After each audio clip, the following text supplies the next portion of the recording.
ঠোঁটের মধু তিতা মধু এমন মধু কই গো কই, এমন তিতা আমার বধূ শিউরে ওঠে সই গো সই।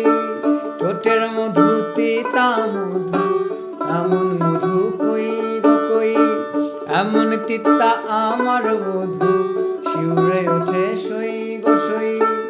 আনবাড়ি যায় আমায় ফেলে বাদল মেঘের ডাকে, একবারও সে ভাবে না গো রাই কি করে তাকে।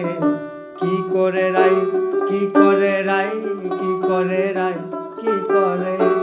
এই বুঝি যায় পীড়িত ছুটে সেই ভয়েতে যায় মরে। কি করে রাই, কি করে রাই, কি করে রাই, কি করে। এই বুঝি যায় পীড়িত ছুটে সেই ভয়েতে যায় মরে।